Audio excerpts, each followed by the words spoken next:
Welcome, everyone, to the Two Average Guys podcast, where we dive deep into the heart of one of the most dynamic and competitive conferences in college sports. We are your hosts, Matt and Jimmy, and today marks the beginning of an exciting new era for the Big Ten. From historic rivalries and groundbreaking performances, the Big Ten Conference has always been a powerhouse in collegiate athletics. But as we step into this new chapter, we're not just looking back at the incredible legacy of the Big Ten. We're looking ahead to the future as we welcome USC, UCLA, Washington, and Oregon. In this era of change, we'll be exploring everything from rising star athletes to the latest strategies and innovations that are reshaping the landscape of college sports.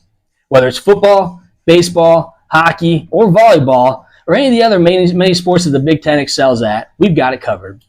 This year, we celebrate 10 years of covering Nebraska football. We have a lineup of fantastic guests from ex-players to passionate fans. Together, we'll break down the biggest stories, share in-depth analysis, and of course, celebrate the triumphs and tackle the challenges that come with being a part of the Big Ten. So get ready to immerse yourself in the excitement, the drama, and the glory that is the Big Ten. Whether you're a diehard fan, a casual observer, or new to the world of college sports, this podcast is for you. Stay tuned, subscribe, and join us every Sunday for your all-access pass to the Big Ten, and more specifically, Nebraska Huskers football. This is the Two Average Guys podcast, and a new era begins now. Let's get started.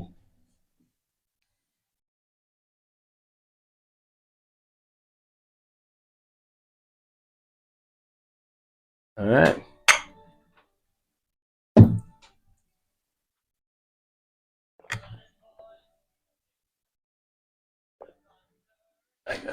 Woo.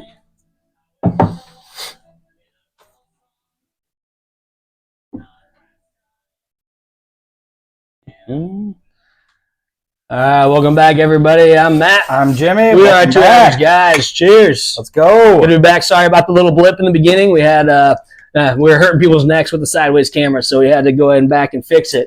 But really excited to be back. Holy cow! It feels like it's been forever since we have been with the greatest fans in college football. So really excited to see you all on the show today. Really excited to get going and excited for football. Excited for football. We're always excited for football. So, what's up, Dan? What's up, Karen? Welcome back to the show.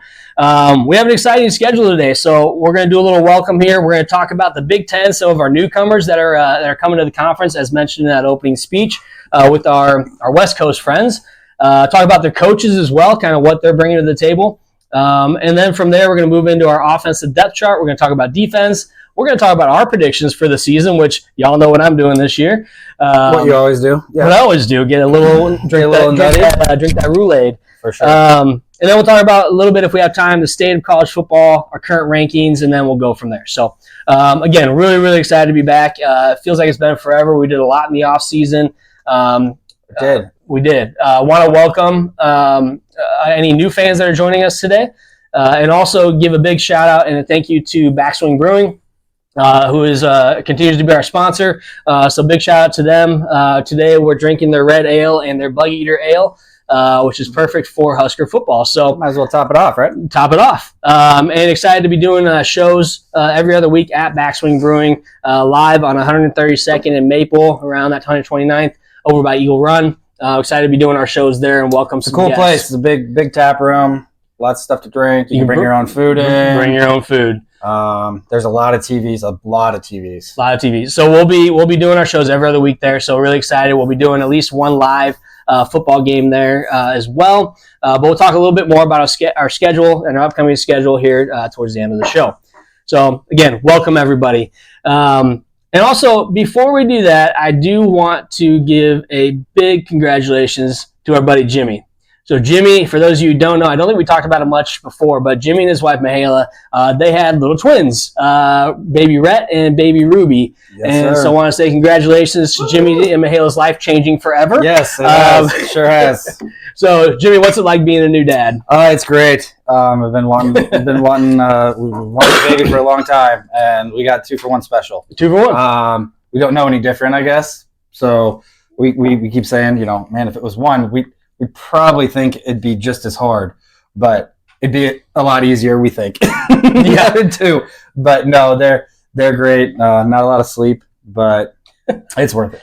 Yeah, there you go. Yeah. And this is funny. So AJ from Big Ten Backers, he had 17 glasses of Roulade because he had us. I think at 10-2 was what he had. Maybe 9-3. I can't remember. He had a lot of Roulade.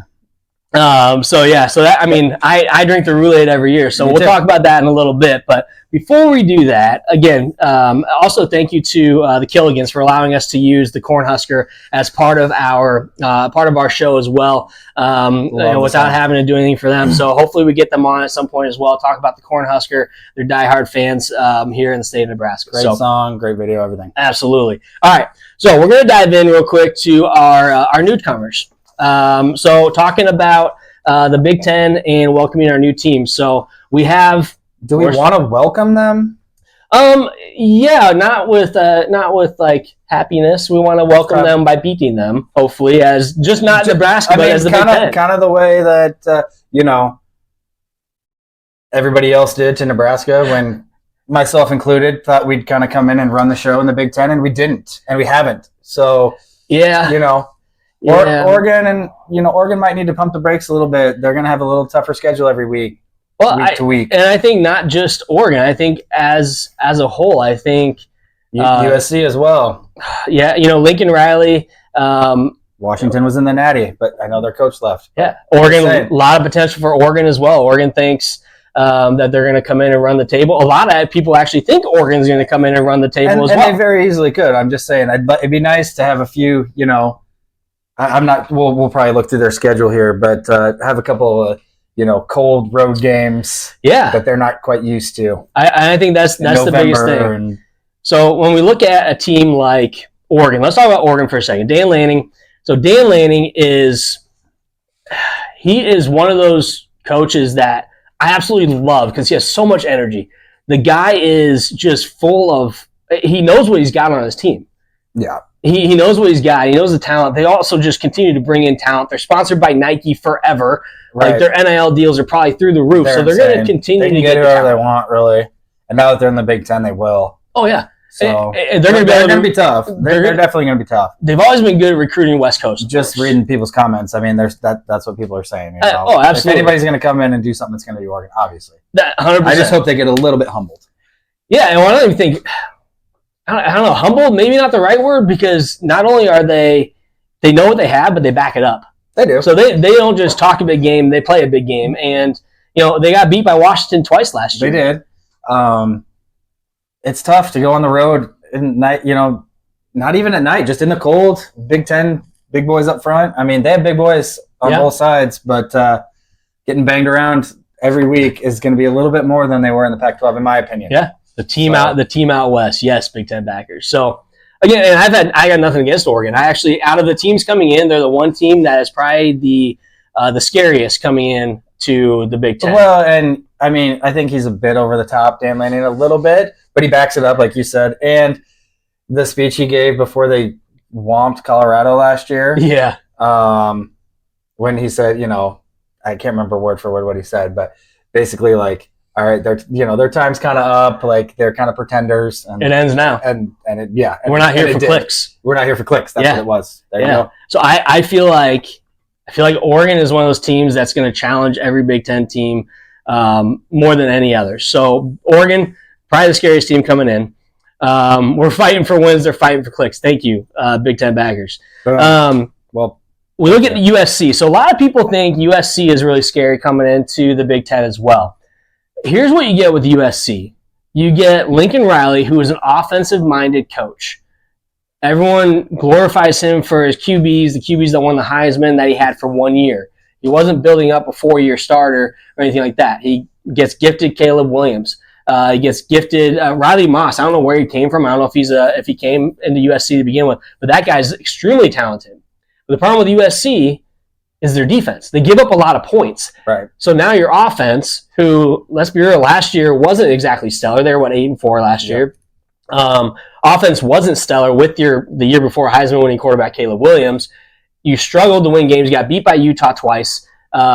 Just really struggled as a team. Well, and not only that, just to give a bit of perspective for them, the one game that they played a Big Ten-like team, to me, was when they played Notre Dame, and they got beat. Oh, yeah. So, if that's any indication, they're going to have to score a lot of points and probably score a lot of points early and hope that, a team like Iowa or, a Indiana or somebody just can't get the offense going. Yeah. I'm not sure what their schedule is either, but that's just, to me, that's how it's going to be. Kind of like when Frost came in. Yeah. It was kind of we're gonna give up points, but we're gonna score a lot of points and we're gonna outscore you. Yep. That's how they're gonna have to win. And on the road in the cold, that might not be the recipe for them. I would even take some of the weather out of it. For one, humidity this early in the year when you're looking at September. Right. But you take the weather out of it. Even then, we have some of the best defenses in the country in the Big Ten. We got big boys on both sides of the lines. Right. So you're coming in, you're not going to be able to do what you always do because you're going to get that pressure up front that maybe you're not seeing in the Pac-12. And that O-line might get more banged up than they were.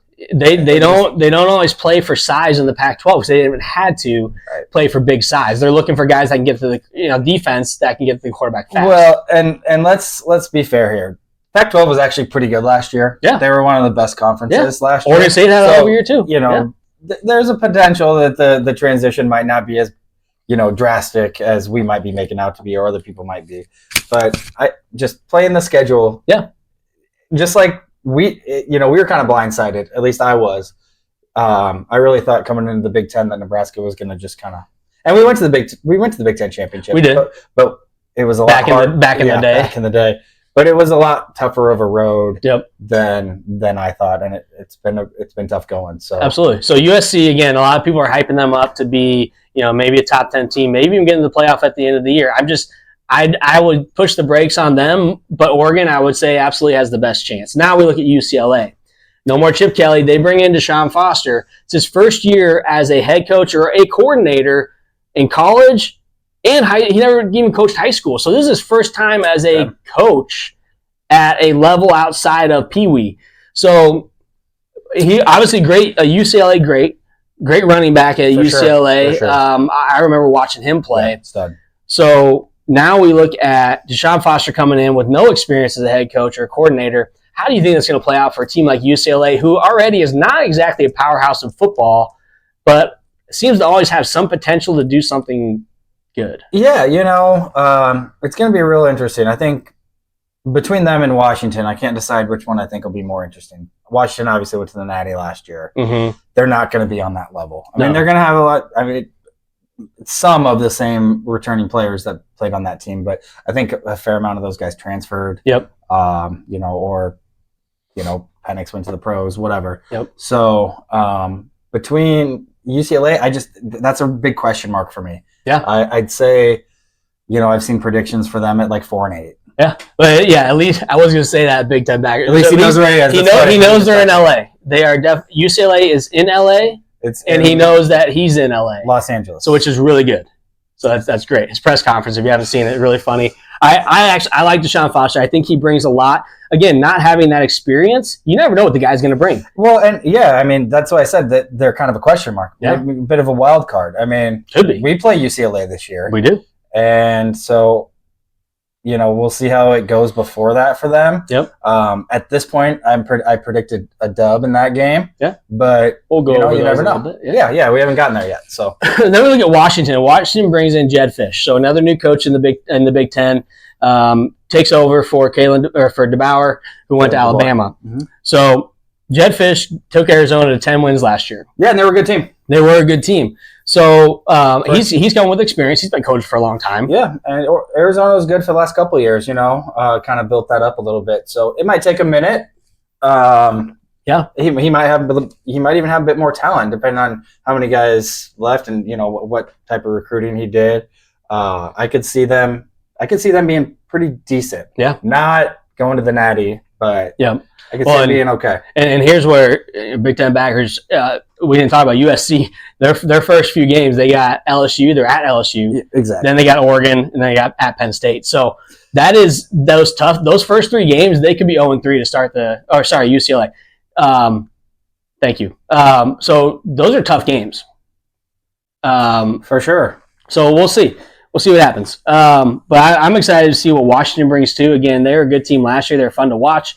Took down Oregon twice, which I don't think people thought that they were going to win both those games, maybe one of them, but it's hard to beat a team twice in one game. Right, I halfway expected Oregon to win that second time. Which is probably why I think Lanning's probably coming with a little bit of chip on his shoulder. He's probably a little pissed off about that, so he wants to come back and really show, hey, we got better. We got better, and we're bringing something different to the Big Ten. And I think the biggest talk about Lanning and Oregon right now is their matchup with Ohio State. Well, and I was just going to bring that up. So Yeah. we're on the same page. It's like we don't miss a beat, even though we haven't done it for a while. So, they had a couple matchups with Ohio State in the non-con, a couple years ago. Yep. And Oregon won a couple of those games, or, at least one of those games. I'm not positive, but I know they won. Yeah. And so I know that's only one week of the season, but they came prepared. They won the game. So that's a big matchup. I'm very excited for that game. It is. Very and, excited. we'll get in. Let's talk a little bit about some of our Big Ten foes. So you look at a team like Ohio State. Obviously, a lot of hype about Ohio State. And always is. And they're looking always good. Always. Look at their recruits. I mean, they got all these 4-star, 5-stars, all these transfers up the wazoo, but this is they're treating it like it's different than every other year. It's no different than every year for Ohio State. The question is, quarterback is Will Howard, Right. who did well at Kansas State. Is Will Howard going to be successful in the Big Ten again? Talking about Big 12. Big difference. Big 12 defense is not Big 10 defense because there's no defense, just like the Pac-12. So how is that going to work out for Ohio State and Will Howard coming into that offense? Again, he's got tons of weapons, a lot more weapons than he had at Kansas State. TreVeyon Henderson is an absolute stud. If he can stay healthy, I know they have other running backs. Yeah. I mean, they have other running backs because they filled his shoes when he wasn't there, and they were just as good. Yeah. He's a stud. Yeah. So I'm curious to see what he does with that offense, with the backfield, with the wide receivers. We know they got a decent defense as well. So I'm very curious to see how. To me, this is a year for Ryan Day that honestly might be a bigger bust year, championship or bust year. If they're not in the championship game this year, they definitely need to make the playoff. They definitely need to make some noise in the playoff and potentially get to the Natty, or their fan base is going to be more up in arms, I guess, than they already are. Yeah. Again, their fan base is already. They need to beat Michigan. Yeah. I mean, that was the thing for Harbaugh forever was they can't beat Ohio State. Now he's beat them multiple times in a row. Now it's Ryan Day's turn. The shoe's on the other foot. Yep. He needs to beat Michigan because nothing else to those fans matter than beating Michigan. I've actually seen a lot of Ohio State fans say championship would be great, but beating Michigan would be better. And I'm like, that's insane. Like, yes, I would love to beat Iowa, but if we lose to Iowa and we make it to the college football playoff and make a run, right? I could care less about losing to Iowa, right? I'm with you. I mean, it's a different landscape, I guess, than it used to be. You used to really not be able to lose a game to win the national championship. Now you can't. So but that's why I kind of agree with what Ross says here. It's you beat Michigan in championship game or he's done, which is sad to say. They could have one loss all year. Maybe or two losses. Maybe lose to Oregon, maybe lose to Michigan, or maybe they only lose one of those games and they lose to Michigan. And then what's going to happen? I feel like it would be. Well, sorry, I don't mean. Go ahead. No, I didn't know what I was going to to say. I would be curious to know, like, I mean, obviously, for fans for Ohio State, if it's between beating Oregon and beating Michigan, they want to beat Michigan. Oh, 100%. But at that time when they play Oregon, that's going to be potentially the biggest game of the season. 100%. Obviously, top 5. 100%. But you can't lose those games either. No. I mean, with the losses that Ryan Day has taken. Yep. I mean, I know he won so many games, and it was just like they would lose one game, and so they wouldn't make the Natty. One way or another, they either have to make a run in the playoff, or they need to beat Michigan. 100%. And I mean, you look at the top. Those boosters are going to be up in arms. You look at the Big Ten schools in the top 25. You got Oregon State at 2, Ohio State, Oregon at 3. You got Penn State at 8, ahead of Michigan, who again 15-0 last year, won the championship. New coach. A lot of people like him. A lot of people think he's going to cheated. Even though Jim Harbaugh had nothing to do. He knew nothing, just like Pete Carroll knew absolutely nothing at USC. It's trivial. It's anyway. But then you get down a little bit further. Then you get down to Iowa, 25. So Which again is funny. They're 10-4 last year. Yet again, they are at 25 because no one believes in that offense. Cade McNamara in their spring game, Cade McNamara had an interception. He was 7 for 21 for like 20-some yards. Like, it wasn't an impressive game. He had a lot of overthrows. And when asked afterwards about the quarterback play, Kirk Ferentz says, "Oh, that's pretty much what we've seen all year." That's what you always see. If that's what you're seeing all year from Cade McNamara, who was pretty good at Michigan, and now he comes to Iowa, where the downfall, it makes me think of Adrian Martinez from year 1 to year 2. You have no quarterback coach. You're not building up your quarterback room at all to help your quarterbacks be successful. And I'm fine with that. Don't get me wrong. I'm fine with Iowa not helping their quarterbacks. But it's interesting to see and hear that about Iowa and about Ferentz. You just got rid of your son. It's like he doesn't care that the offense is so bad because he knows what he has on defense. Right. Which, yeah, you still they won 10 and they have another favorable schedule again this year. Yeah, I don't know how that works. It's every year. That seems to happen every year. How do they never play Ohio State? Like, what has it been, like 6 years since they played Ohio State? Oh my gosh! And I know the Iowa fans will say, "Well, we went and beat Penn State on the road, or we beat Ohio State on the road." Penn State's a pretender. Here's the thing: James Franklin. I actually like Franklin. I have no problem with him. But Penn State always gets all this hype every year. They're 8 again in the top 10. They get all this hype, and then they can't. They're not a big boy in the Big Ten. They're not. There's 2 big boys right now in the Big Ten, not counting our newcomers: Ohio State and Michigan. Those are your 2 big boys. Penn State, it's a distance from 2 to 3, in my opinion, because Penn State cannot get over that hump. Drew Alar is back again this year. How's he going to do? I don't know. He's not a bad quarterback. It's tough that they've been in that division where they have to play both those teams every year. But that's the way college football is going to be. Yeah. I mean, we all knew it was going to come to this, where it's just going to be a handful of big super conferences. We've talked about it. This is year 10. We've talked about it for a long time. And so, they haven't really figured out how to take that next step. I think they're always really good. Yeah. But they never really have.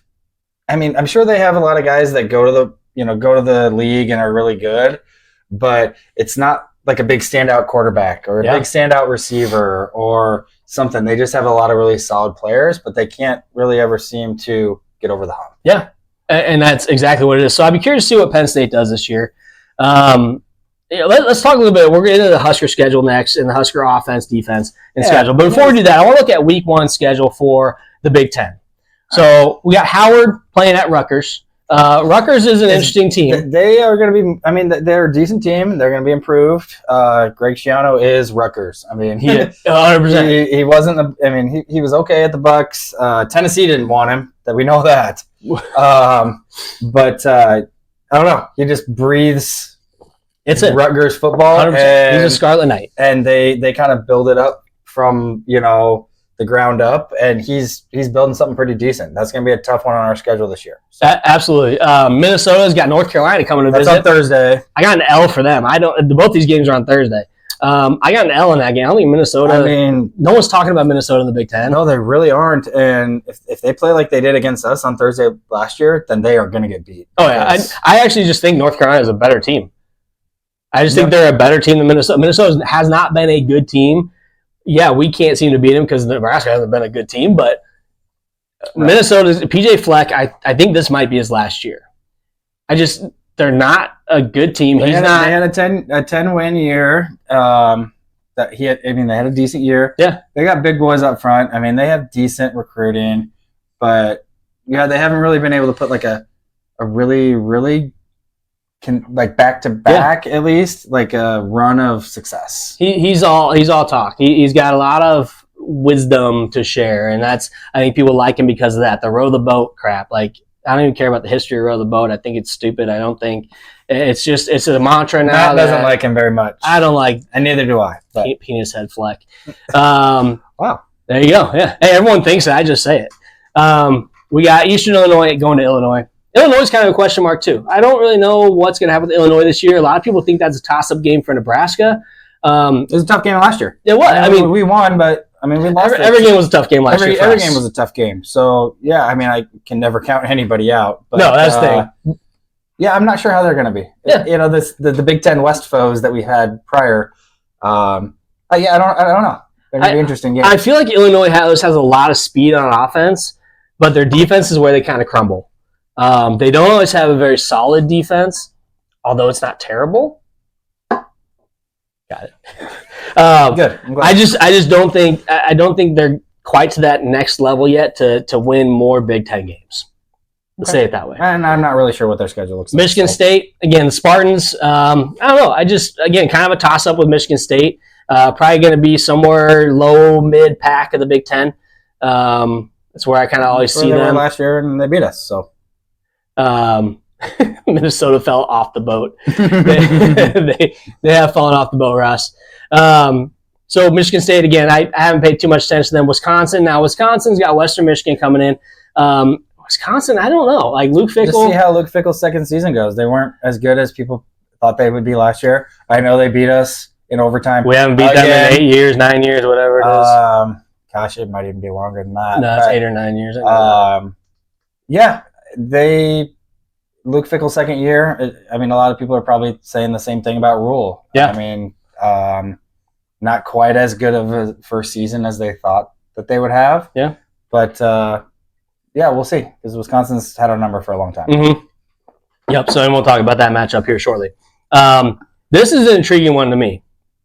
Penn State is going to West Virginia. Again, there's some hype around West Virginia and their recruiting and how they're going to do this year. So I'm a little curious about that game to see what James Franklin and Penn State does going to West Virginia and how that game shakes out. I'm going to be tuning into that one. It's 11 o'clock next week at West Virginia. Okay.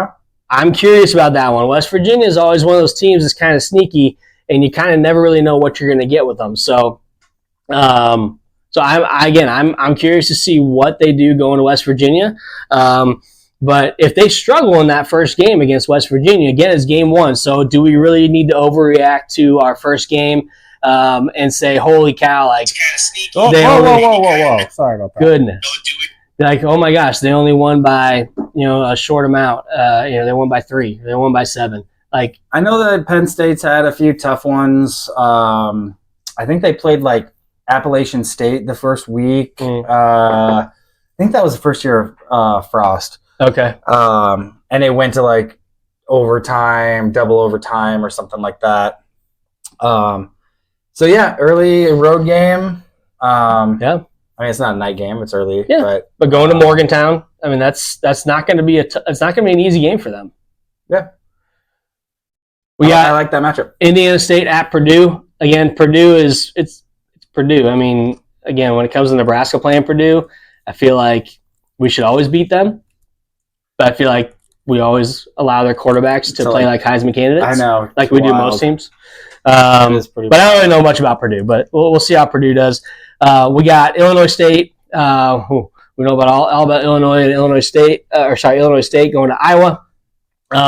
Again, who knows? Iowa's defense will probably run that game. Right, it'll probably be low scoring. Maybe Iowa will score a couple late touchdowns and make it seem a little bit more of a big blowout. Might be a 16-13 game with three field goals for Iowa. I'm not sure that Illinois State will score that many points. It might be more like 20-3. Hey, I don't know. And if they score 20 in their first game, congratulations, Iowa, on the right track. UConn at Maryland. Okay. Again, Loxley's got things rolling at Maryland. Maryland's pretty decent. Maryland's again one of those teams that's kind of a toss-up this year. They should make some noise, just like Rutgers could make some unusual noise. Both teams for in some the Big reason Ten. they seem to get some East Coast kids that are pretty decent. So They're getting a lot of kids staying home. Loxley makes finds sense. a lot of pride in that, and I like Loxley. Loxley is one of those guys that fires up his team. He's got a lot of love and a lot of passion for the school, for the team. So we'll see what he brings to the table too, and what that team's going to bring to the table.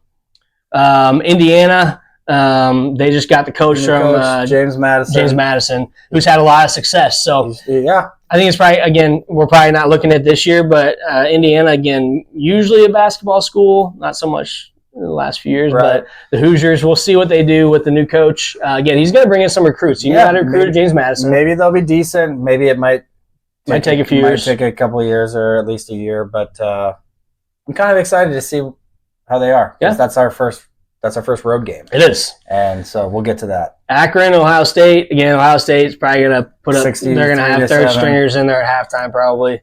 Northwestern's got Miami of Ohio. Miami of Ohio is kind of interesting. They're not Big Ten, but if you heard their coach recently, he's talking about how their kicker was stolen by Alabama, literally stolen from them. So they did some illegal recruiting is what he's saying. So I'd be interested to see if they file an official complaint with NCAA on the illegal recruiting. I don't know why you wouldn't, unless you're doing the same. Again, we've seen this in the past where a lot of people are like, oh, yeah, these coaches are doing this, these coaches are doing this, but they never drop names because they're doing the same thing probably. So if he's saying, hey, Alabama's illegally recruiting our kicker, they stole him from us, literally stole him from us, he's pissed about it, are they going to file an official complaint? Huh. I don't know. I wonder kind of so that'll be interesting. Now, a lot of people are like, oh, like they offered him more money, like no big deal. Like, yeah, it probably happens more than you think. There was talks about it with Colorado State. A couple of players at Colorado State were offered $600,000 from another team to come and play. That's insane. So, yeah, I don't know. I mean, and so they wanted them to hit the transfer portal. You know, all that's happening behind closed doors. Players talking to players, coaches talking to players. It's unfortunate that that's where it's at, but unless you're going to file an official complaint and allow them to investigate and wait 3 years for anything to happen, that's the problem.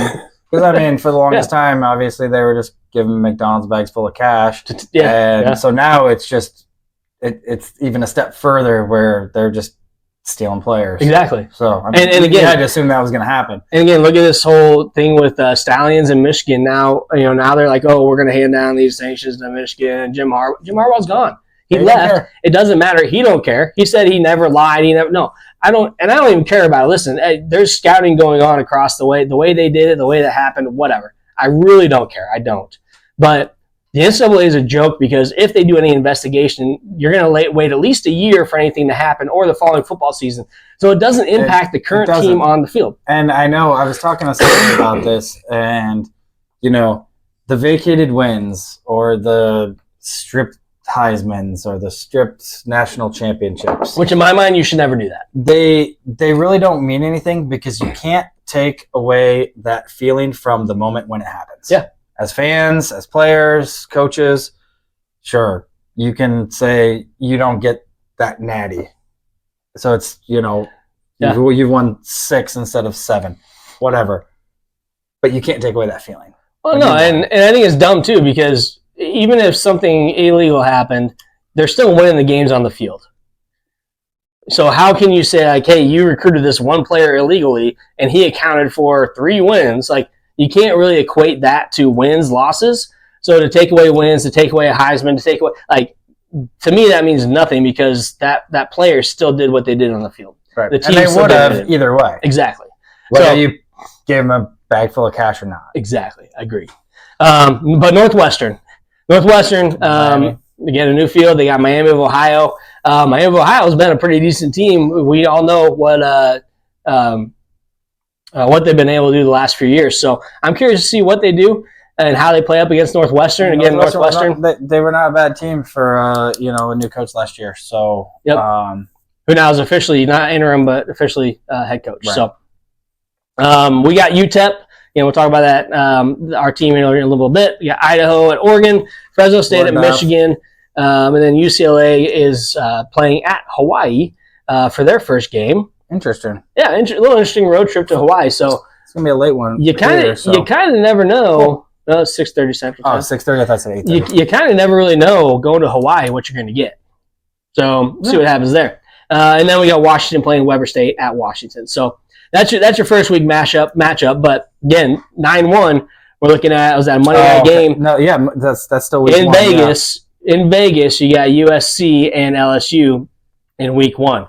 So again, we'll really get a good look at USC that first week against LSU, of course, who is again ranked really high in the standings. But we'll get to see what that team looks like going up against the SEC team in week 1 and what Lincoln Riley's defense is bringing up against an SEC offense. So I'm very intrigued to watch that game. Obviously, LSU is going to have a new quarterback. USC is going to have a new quarterback. Yep. Neutral site game. I'd say there'd probably still be more LSU fans there, even though it's closer being in Vegas to USC. But USC can't even bring kids or can't even bring fans to their own stadium. But no, I think that'll be a fun matchup. All right. Week 1. So let's go ahead and switch gears here. We're going to talk about our Husker depth chart. Finally. So I know it took a while. Sorry, guys. Got to do our, get it through everybody here. Let's talk about our offense. So before we get to the quarterback, we all know Raiola is our starter. But before we get there, let's talk about our wide receivers. I'm probably more excited about our wide receivers because we have a quarterback that can throw the ball to him. So we got Jamal Banks, our top 3 wide receivers: Jamal Banks, Isaiah Nair, and then we got Jalen Lloyd. 1, 2, 3. That right there is a hell of a good as well. We got Malachi Coleman in there. Isaiah Garcia Castaneda coming back from a pretty gruesome injury. Yeah, and excited to get him back on the field. He's hungry. Oh man, that dude has come back. He is ready to fight. Not only fight to get on the field, but to play as much as he possibly can. But then you still have, again, Coleman. You got Corey Barney. And then you got Demetrius Bell as well in there. Alex Bullock. We know Bullock can catch some passes too. We've seen him score some touchdowns for Nebraska. We have Not to mention tight ends. Yes. So wide receivers, we are deep. Well, and isn't Carter Nelson playing wide receiver? Yeah, he's changed position. Yes. So he's now at the wide receiver. So we have... He might be more of a 4-game guy. Maybe, Just with the amount of talent that we have. I mean, if he goes in and can blow the doors off, and, might as well play him. But if not, 4-game him, get that red shirt, and have him be dominant in a couple 100%. Years. And I do agree. Isaiah, I think that's supposed to be Isaiah Ross. He's going to be leading receiver this year. I think Isaiah is going to come in. He's got a chip on his shoulder. That dude, again... He might be more of a Billy Kemp, like a reliable type of, not that role, but like more of a reliable, maybe more catches than other guys. Maybe not blow the top off, but maybe Banks might be that blow the top off type of guy. Lloyd is that blow the top off type of guy. I think he like your long distance throws, your big bang plays. I think he's going to be the 3rd and 4 catch for 5 yards, or catching maybe, or whatever, you know what I mean? I think he's going to be more of your, I'm going to catch it 5 yards and get you another 5 or 6 after I catch it. Right. As in Kemp was always getting hit right away. And then, I don't know. I feel like he's going to make a big splash this year. But, of course, excited about Lloyd, excited about Isaiah Nair, and excited about Banks. So we have, and, of course, Coleman. We know what Malachi Coleman can do. He's entering his 3rd year now. The year 3? It's got to be year 3. I think it's only 2nd year, maybe. Second. Well, either way, could be wrong. I think I'm excited about our wide receiver room. But then you look at our offensive line. We're bringing experience back with our offensive line. We also recruited some offensive linemen to come in and help out as well. So when we look at our offensive line, we look at Turner Corcoran as left tackle. We got Justin Evans at left guard, newcomer. Ben Scott at center. So again, he's entering, I believe, his senior season. We didn't have really any struggles at center last year, so I'm excited about that. We got Micah Maskua, I think is how you say it. Yeah, he's a transfer from Florida. We know he likes to throw the fist. He sure does. He's ready to come in and play. That guy, I'm excited to see him play on our offensive line at right guard. It's funny because I think I talked about that. I think I talked about that before he came here. Probably. We talked about the fight. Fight? That's funny. Yep. Coleman's a true sophomore. Thank you. Bryce Benhart at right tackle. Again, people, you can hit on Bryce Benhart as much as you want. Last year, he improved tremendously on the offensive line, which you can probably look to Raiola for that as well and how he's coaching the offensive line. So a lot of people question Raiola coming over from the Bears. I think he's done a tremendous job. Now he's entering year 3. And I'm excited to see what he's able to do with our offensive line this year, with what he's been able to do and the improvement we saw last year. So I'm excited for Bryce Benhart to be out there again. But then we still have Henry Lutkowski, who has experience, Sam Sledge, Grant Bricks coming in as well. So we got a lot of experience and a lot of new guys coming into the offensive line. I think is going to help us. Yeah, and Bricks might be a guy that maybe see some time, just see what he's got. Yeah, he might be somebody they want to wait and 100% put some mass on him and try to be dominant in a couple of years. Yep. Tight ends, we know we got Fedoni, we know we got Borcher. Yes. Those 2 guys, I think, are going to light it up this year.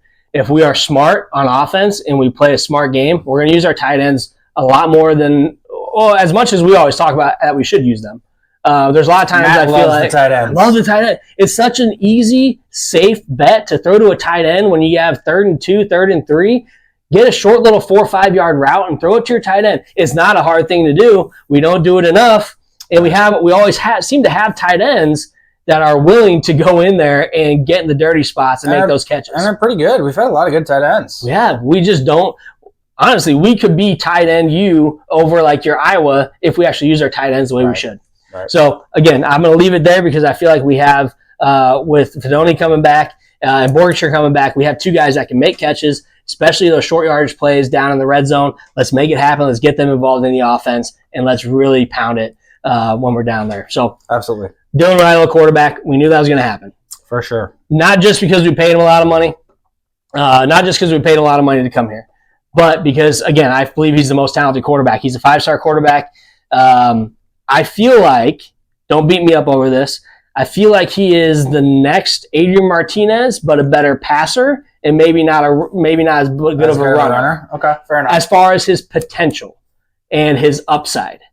So we know that he's going to have some hiccups as a freshman quarterback. Mm-hmm. We know that's going to happen. But he has the skill to be better than Adrian. And let's be real, if Adrian Martinez had a quarterback coach after his first year to actually do something with him, he would have been a Heisman candidate sophomore, junior, and senior year. And a bit of a better offensive line, for sure. Absolutely. His offensive line killed him, but even with the better quarterback coach, I think he would have been better. So, again, I believe that is going to be really good for our offense to have a quarterback that can throw the ball, especially with the wide receiver depth that we have. Okay. All right, as long as he doesn't finish games like Adrian Martinez. That was the biggest thing about Adrian Martinez, yes, his untimely turnovers, which many times was attributed to the offensive line not blocking or him trying to do too much because he was scrambling around, whatever. So and before, we're going to talk about running backs here real quick, but one thing that Rule said this year is if you can't hold on to the ball, you don't play. So from a quarterback standpoint, from a running back standpoint, we're getting our running backs next. If we do not hold on to the ball, are they actually going to take him out of the game? Right. Because I believe we've heard that before. Sounds like Harburg has improved. We played Sims a lot, and he kept fumbling the ball. Right. Harburg's going to be itching to, he's going to be hungry to get in there. If Dylan starts slipping up and gets those freshman mistakes, and it starts to snowball a little bit, I think he'd come in and do well. And Harburg went to the staff, and he said, I'm willing to do whatever it takes to win games. He wants to play, whether he's a quarterback, whether he's subbing in as a tight end. He is willing to get out there on the field and play. The guy, and stay alive at Power 5, or stay alive in Power 5 is, I believe, the Facebook handle. And he was talking about the Husker quarterbacks, how Dylan Riley wins the spot. What does that mean for Kalen? What does that mean for Harburg? And someone commented on it, and his response was, both those, Harburg and Kalen have an ego. One, they're quarterbacks. Yes, they do. Right. Two, Harburg's a Nebraskan through and through. He's not transferring. Look at all the guys that have transferred out of the quarterback, and look where they're at now. You got a backup at Nevada. Well, I think he's injured. I think he still was fighting injuries. I think he was going to start the first game. But either way, he did not win the starting spot. Chuba did not. Sims is not starting anywhere. No, he went. I think he went to Arizona State, and he got beat out. Yeah, so he's not starting. So our and then we look at even further back. We look at McCaffrey. Thought he was a quarterback. He transferred. He's not playing. And then they switched him to receiver, just like they wanted to here. Somehow he got drafted, even though he wasn't that great of a receiver. But his name stands out for sure. But I believe, Harburg's going to play. He's going to get in there. He's going to play. You're going to come in. I was telling someone the other day, let's run the damn triple option. I was going to say, he comes in, you run the option. Absolutely. Just get him in there to run the ball. Hand it off to him and have him throw it. Yeah. You know how he did those option passes last year? Through long touchdown passes to Lloyd? Absolutely. Stuff like that. He can come in and still play. I heard he's also very improved. Kalen, I want to see what he can do. Again, I don't know if he would leave and transfer. Again, I don't know what offers he had outside of Nebraska, but for D1. But if he wants to play and he feels like he's not going to play, he'll transfer. But I don't think it's an ego thing. Quarterbacks that are on D1 teams, they want to play. They don't go to a team and say, I want to be the backup quarterback. No, they want to start. So Harburg is going to play his role. I don't think he's going anywhere. Danny Kalen, maybe he will. We got two quarterbacks behind them. I don't know, maybe they'll go somewhere else. But Raiola is going to be a 4-year starter. Yeah, and who knows? We'll see how it goes if he stays here for 4 years. Yep. But if they can redshirt Kalen, he's got an opportunity to have his chance in a couple years. 100%. At least play in some games. Let's say Raul just needs a break. Probably play in some games. You start beating somebody pretty good and get a chance. So now, one thing, he was committed to MSU. Thank you. Kalen was. He was committed to Missouri. Oh, to Missouri? Yeah. Okay. One thing that, next on our list of depth chart is running back. Man, are we absolutely stacked. I know. I don't know. Stacked. I don't know what we're going to do. Yeah, I'm okay with it. Emmett Johnson, who absolutely stud last year. He was. Loved him. Came in for Gabe Ervin after he got hurt. Gabe Ervin gets hurt again. We still have Gabe Ervin, who's an absolute unit. He's an absolute stud. He's gotten hurt. So he's a unit. If he can steer clear of the injuries, he's a beast. Dante Dowdle coming over from Oregon. Dowdle, also a stud. If you've heard or read anything on him this year, the guy's going to make some noise. But let's not forget about Rahmir Johnson. A lot of people don't talk about Rahmir Johnson nearly enough. Again, he got hurt. He's been banged up. It feels like every single year he gets banged up a little bit. So strength and conditioning, we'll see how that's played out. But I think Rahmir Johnson and Emmett Johnson, I would love to have those as our 1 and 2. Okay. I would love it because we know what Rahmir can do. We know he can fly. The dude's got so much speed. So does Emmett. Gabe Ervin, I think he's going to be your ground and pound guy, short yardage play. He's a big dude. Dante Dowdle, I think, has some speed. Then you got Quentin Ives. Yeah. I mean, we got 5 guys right there, and I know we have more running backs, but those are our 5 guys. I think who's going to come out on top might be Emmett Johnson from what I'm hearing, but I think Rahmir Johnson is a close 2. I'll be curious to see who gets, that first carry. And that might not even be who they're planning on starting in the heart of the Big Ten schedule. But just to see I could see first game somebody blown up for 100 yards or whatever. And then I could see the next week somebody different being the leading rusher.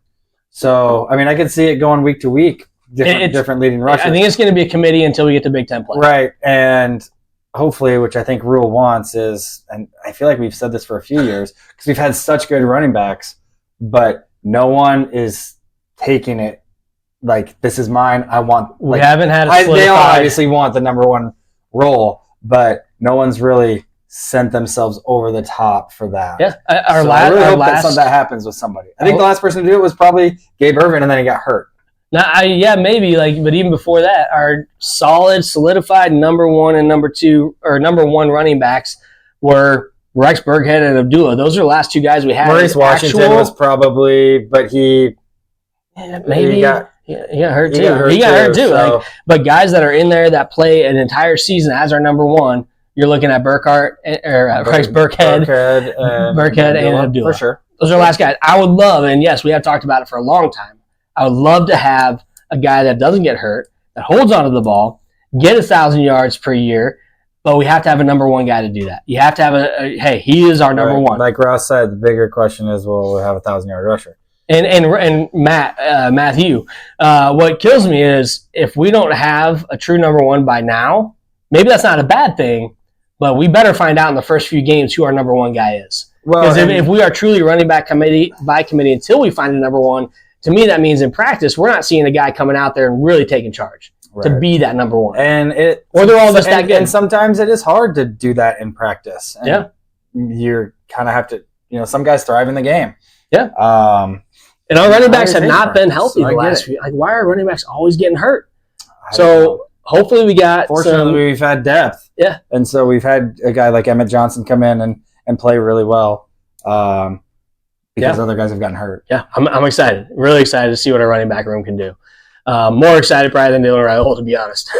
More because that just gives him so many weapons out of the backfield. And with that, if we have a good run game, that's just going to make Dylan that much better. Exactly. So, another thing too is if Raiola is as good as advertised, then that can actually help the run game, because if you have a good passing game, you have to be on your heels a little bit. That opens up the run game. 100%. And we got Liebentritt and Ruth at running back. So we got two fullbacks. Sorry. Yeah. We got 2 fullbacks. So we can run that power eye. Please give me the power eye. Stop all the shotgun. Give me some power eye football. Give me some option football with the running back or the fullback being out there blocking with pulling the tackle. Give me some of that hard-nosed Nebraska Husker football that Dylan Reynolds' dad grew up playing. He grew up watching his dad play that football. I will be kind of curious to see how much they have or let Dylan run. I mean, if you don't have that threat in college football as a quarterback run, I just feel like pocket passes are great. Yep. But if you don't have that threat of 3rd and 5 and he's looking, runs for 6 yards, or can take it 40 yards down the sideline for a touchdown. I don't know how much he's going to be able to do that or that they want to do that, but I think the potential's there. Prime example of that is Georgia Tech and Florida State in Dublin. I mean, that quarterback, I didn't get to watch it, but the quarterback or Georgia Tech, that dude could take off running. He was hard to bring down. He was a big dude, very hard to take down, and it was a transfer from Texas A&M. He ran all over him. He had like almost 100 yards rushing as a quarterback, and their running back had I think at least 100 yards rushing, if not a little more. Florida State doesn't have a rush defense. They did not study the tape on Georgia Tech and what they were able to do, which is horribly pathetic for a coach that last year was fighting, thinking their team should have been in the championship game. So if you think you should have been in the playoff last year, why are you not studying tape? Because Georgia Tech's, they're a run-first team. Well, but they just split apart that defense when they wanted to. And we talked about it quite a bit. So, I mean, I don't want to say anything that would contradict what I said last year because I can't remember exactly what I said.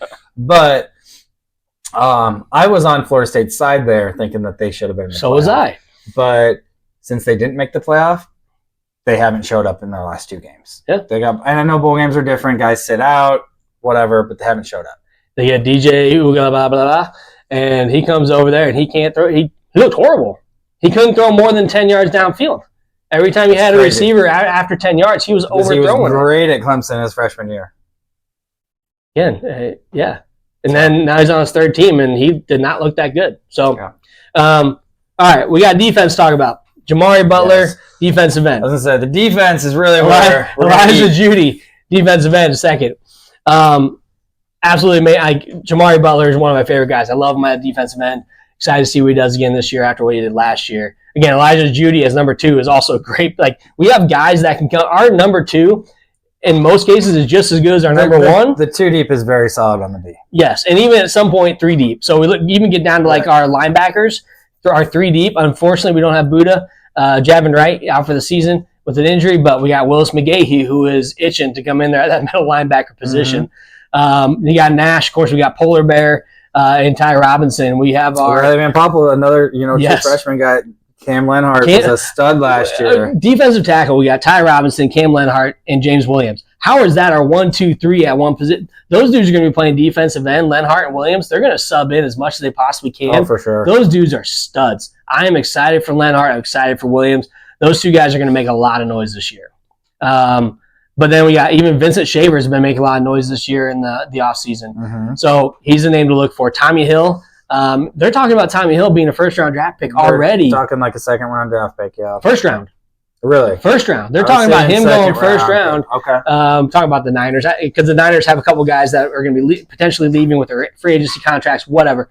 But they're talking about Tommy Hill being a first rounder this next year. Tommy Hill has improved. Man, another guy. It's the same thing we did with, what's his name? Lamar Jackson.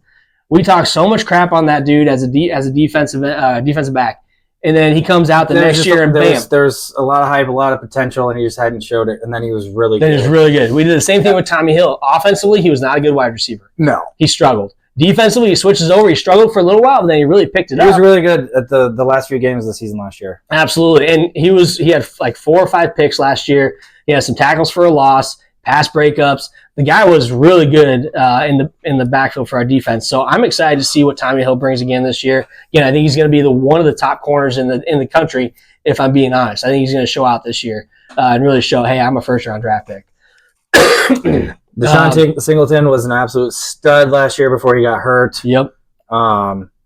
He's a single-digit guy, is he? Yeah, okay. Yep. We got Princewell. Again, that dude is awesome, too. He's our jack, and then we got Sherman behind him. Yep. Mekhi Gaber.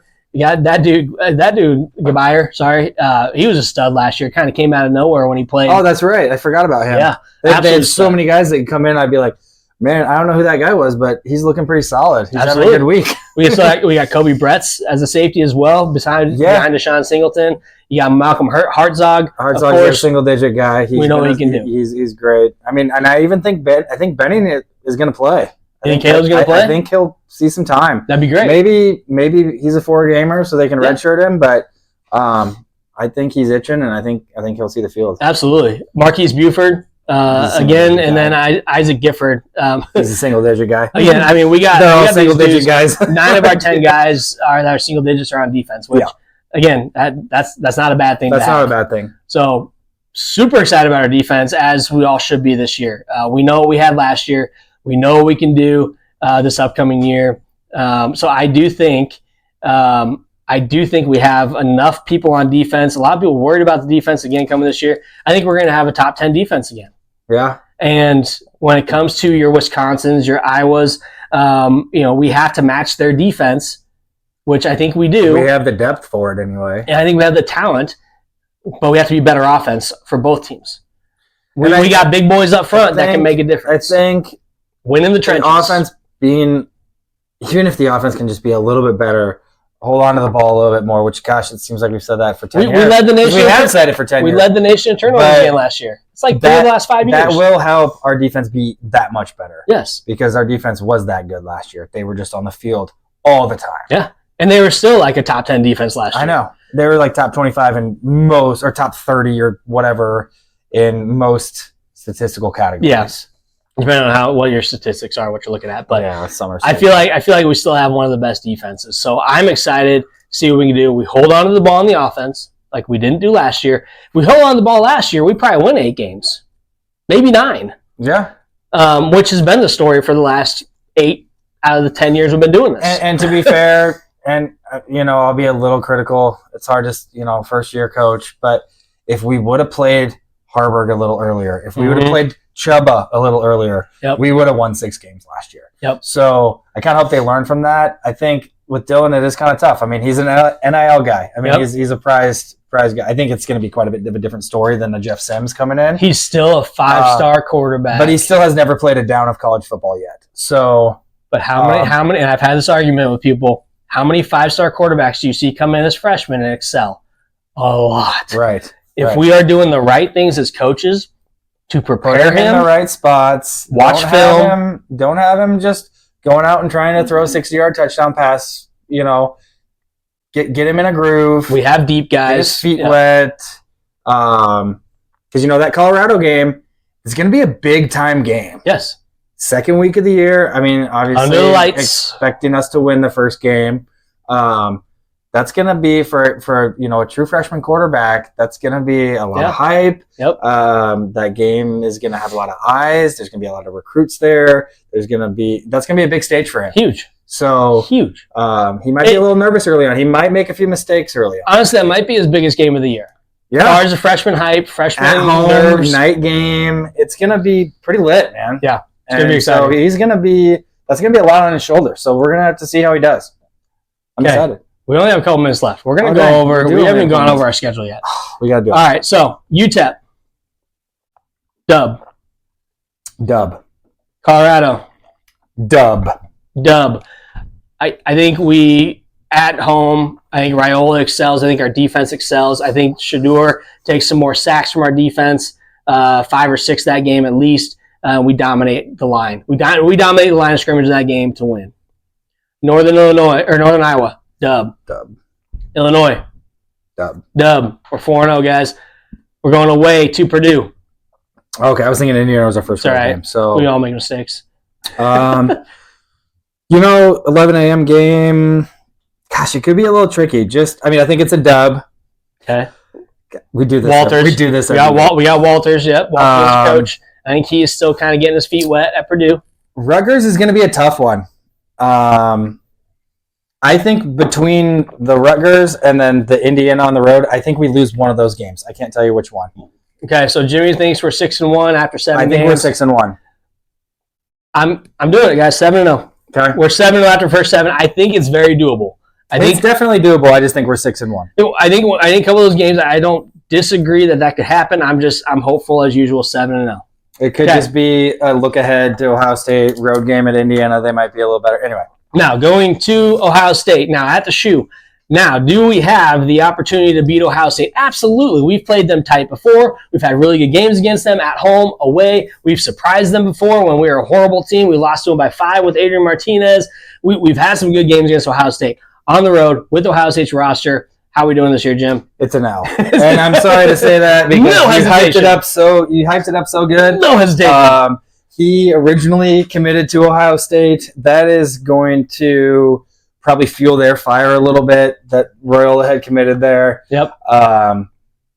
If we're 6-1, if God forbid if we're 7-0, they are going to be fired up for that game. It's going to be a big game. And, I hope we play well. Maybe we've got a shot. I mean, we've got a shot. But even if we're 6-1, at that point, we're going to be sitting here and I'm going to be like, I think we're going to win. We're going to win that game. At this point, just with the history of how we've done against them, I mean, we've gotten blown out. I won't say it will be a blowout, but I'll say we lose. Yeah, okay. I think we lose to Ohio State. Again, I think it's going to be a little bit closer than people are going to predict, but I think those first 7 games, we'll know a little bit more. Right. After, I think, our first 3 or 4 games, I think I'll better be able to predict how that game's going to go because seeing how Ohio State plays, too, in those first 4 Ohio State plays well at home, too. UCLA, at home, I think that's a win for us. I think it's a win as well.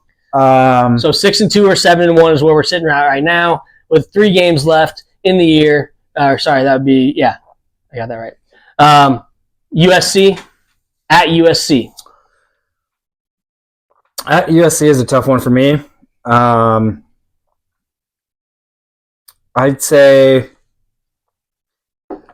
you pick. I can't say at this point. I got a dub for USC. I think it's going to be a tight game. I think our defense is going to be better than their defense, which will allow us to be better on offense. So, you think we get the dub? Yeah. Okay. You said I thought the way you worded that. Thought that you said. I think we get the dub, and our defense shines that game. And their defense is their defense. I would say I feel more comfortable picking a dub in that one more so than these 2 because I almost think we probably lose 2 out of those 3. Yeah, originally I was even though it's like we're improved and like we never can get over the hump with Wisconsin. We can never get over the hump with Iowa, and I feel like we could very easily. My prediction is 9-3. Okay. So I'm gonna throw Big Ten backers under the bus here. Maybe 8-4. Throwing Big Ten backers under the bus. I guess my prediction is 8-4. They said I was a hard L for us. Hard L. Hard L. I think maybe because it's at Iowa. I do disagree with that. I think we are miles ahead of them offensively.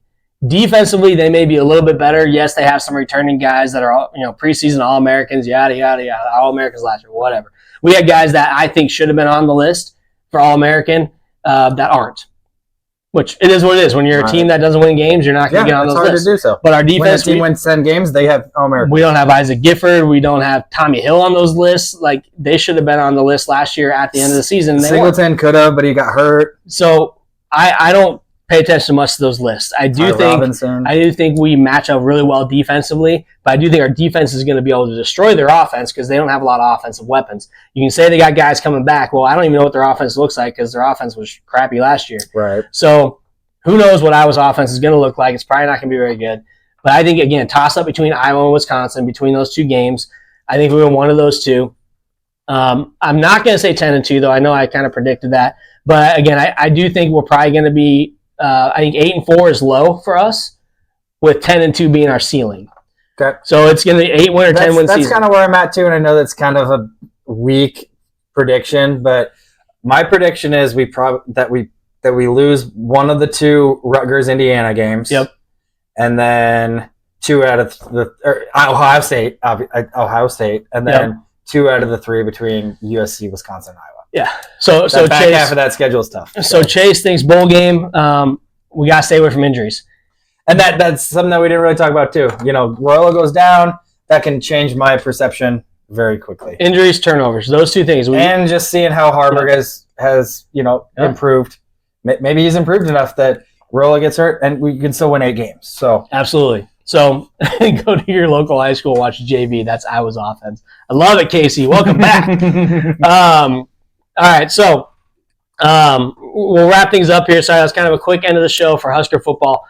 Next week, we're going to be live at Backswing Brewing for our show. We're going to be talking to the guys that beat us in trivia, who are football fans. One of them was a Michigan fan. I think one was maybe a KU or K-State fan, and we have some Husker fans. So. Well, for Michigan fans, we would have destroyed you in 97. Absolutely. Yep, absolutely. And again, we're drinking the Rule-Aid, so go Rule. Year 2, never know what you're going to get in year 2. So really excited to be back this year, guys. Really excited to be able to bring you some different things this year as Two Average Guys. So thanks for joining. Hope you have enjoyed the rest of your Sunday. Excited for football. I'm Matt. I'm Jimmy. We're Two Average Guys. And as always, go Big Red. We'll see you next week.